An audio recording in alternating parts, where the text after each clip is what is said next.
So if you want to hear any lore, and I mean any lore whatsoever, make sure you're in the Discord. Because once a week I'll ask a question, the first person to get the question right, or if someone leaves it in a YouTube comment, you guys get to pick lore for the week. And this week's lore, coming to us by way of Mr. Tom Flood in the Discord, is on Fallout New Vegas' town of Primm. Primm, a small town in the Mojave in 2281. The loading screen... A loading screen in New Vegas says, and I quote, "Often the first place NCR travelers stop after the Mojave outposts. Primm is also where lots of folks realize they left New Vegas with barely enough money to make the long trek back to the hub." End quote. All of my lore comes from fallout.fandom.com, the Nukipedia, if you will. Now, pre-war, it's part of Clark County, Nevada. I don't know much about Nevada. Apparently, I was in Nevada as a baby for like 2 weeks. Henderson, Nevada, right outside of Vegas. And I loved it. But I was a baby, so I don't remember it. It's a small resort town. It slowly had the reputation of being a budget version of Vegas, like a cheap version of Vegas, which I always thought was Reno, but this is Primm. It also connects Los Angeles to Las Vegas via Interstate 15. It had numerous attractions, the Vicky and Vance Casino, which is essentially just a casino based around the mythology of the southwestern version of Bonnie and Clyde. These two, you meet like the Vicky and Vance knockoff in New Vegas, those people in that shed, and I always kind of took them as like bumbling fools, so I don't know if the real Vicky and Vance, I don't even know if the real Vicky and Vance are real. There's also the Bison Steve Casinos and Hotel, one of the few places where you could find a pre-war hat, a bonnet, pre-war bonnet in New Vegas. It's just so ingrained into how I play the game that if I actually like do the main story and don't try to cut through those Cazador nests, I just go right there and take out the Bison Steve. Somewhere where I wish was a little more developed in the sense that you can take out all of the powder gangers inside, which I'll get to the powder gangers in a moment, and then kind of use that casino or that hotel or something. There's also a rickety old roller coaster known as El Diablo. Vegas apparently has a ton of roller coasters, like way more than you'd think there would be. Like, it's like, I want to say like more than 10. Like, I would have never thought that Vegas as a city would have rollered coasters, let alone that many of them. Now, post-war, most of the town's luster wore off because the bombs had fallen and people didn't really have the need to gamble. They had the need to survive. But by the 23rd century, most of this had started to come back a little bit. The NCR began its expansion eastward, and Primm became a promising trade town, somewhere where you could trade.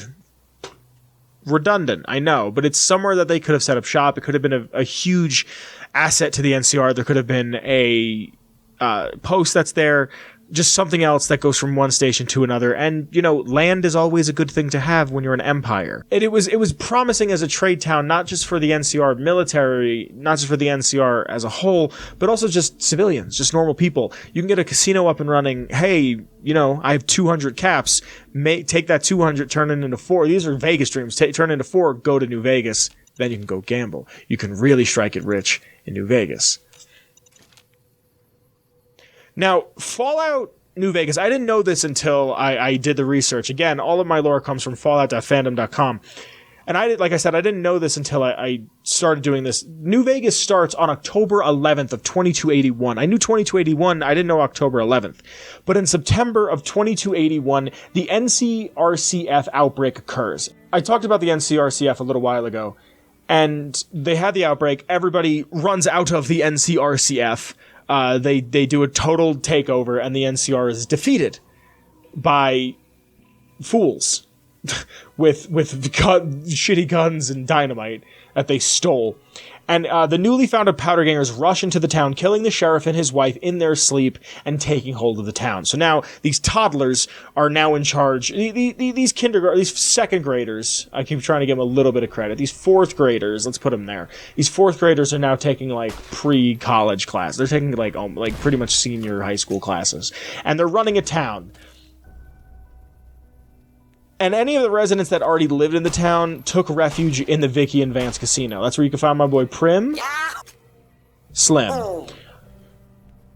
They had a decent amount of supplies that they could last for an amount of time, and like I said, that happens in, I'm assuming, late September of 2281, because New Vegas starts on October 11th. So, you know, maybe the last few days, the last week, and they have enough provisions for 2 weeks, maybe 3. They're all holed up inside of the Vicky and Vance Casino. They have the provisions to survive, but they don't have any of the supplies to take the town back. There's a few people that get out of the town, one of them being Samuel and Michelle Kerr. These 2 traders from Primm wound up making their way to the 188 trading post. Now, Primm is a town. It has the ability to become a very big town. It has a casino, a hotel, shops, a courier station, and a sheriff, which is unlike Nipton. I'm not going to say that the town of Nipton could have been saved if it had a sheriff, but it would have had a little more structure to it. Maybe the Legion couldn't have walked in so easily and started a lottery. Now, because the Powder Gangers are in complete control of Primm, the town of Primm becomes lawless. The Powder Gangers no longer allow caravanners to progress down I-95, the long 15, I-15, because they're just stopping them. They're taking the caravan's stuff. And the Bison Steve becomes their HQ. Not because they had a plan, but because they were just there. Now, there's also the 1st Company of the 5th Army Battalion, which is a small tent on the outskirts of the town that is just keeping an eye on the Powder Gangers. Very, very, very bureaucracy tinged little story to be told here, where the person who's in charge of that can't overtake the town and claim it for the NCR because they don't have enough men and they don't have enough guns. It's a tent of like 3 people. And they can't enact justice. I don't want to say enact justice because the NCR is very gray. Are they good? Are they bad? Well, you know, they can bring resources. Yeah, but you're going to tax the illiterate? Like, it's very much that. The man in charge of the 1st Company, 5th Battalion says all he needs is he needs like a squad. He needs like a squad he could like rush in, take over the town, and be done with it. And this is also the Powder Gangers. These are the dudes who were just like and broke out of the NCRCF. A win against them is a win for the NCR and could boost morale, especially after Bitter Springs with Camp Forlorn Hope, like all that. Like, you could boost a ton of morale by saying, hey, we took one back from the Powder Gangers. And especially now that Nipton is completely lost, it's a burned out town, it could be a huge boon for the NCR to have another stop on I-15. But they don't have enough men. Primm is a very fun town. It's a very neat idea. It's where you find everybody's favorite boy, Eddie, as well as Primm Slim. But, you know, Eddie is arguably the best. Boone is better. Sorry. One of the best. Top 3 companions in New Vegas is Eddie. Boone, Eddie, Rex. No order. When would I say sacrosanct? Can't fight me. You can. Leave it in the comments. I don't care. Not that I don't care about your opinion. I care about your opinion. I don't care that I'm wrong, is what I'm saying. I love you.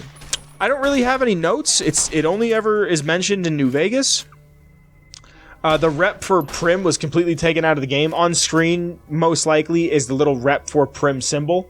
But also, Josh Sawyer said that Primm was very memory intensive. It used an incredible amount of RAM, and they had to downsize it because of it, and he found that to be regrettable. I like Primm a lot. I like the little towns that you find on your way to Vegas. They're kind of stepping stones of civilization that leads you into what mankind truly is destined to be. A bastion of greed, a bastion of vice, a bastion of the rule of 3s. That, my friends, is this week's lore. Hey, hi, it's Vince. I hope you enjoyed that video you just watched. If you'd like to support in any sort of way, in the description below there's links to my Twitter, the show's Twitter, and the Patreon. You could support at any level, and you could be on screen like some of the names are currently. I hope to see you soon. Thank you for watching, and if you get a chance, check out another one of my videos. I'd really appreciate it. Share it with a friend. Cool. I'll see you guys later. Be safe. I love you. Bye.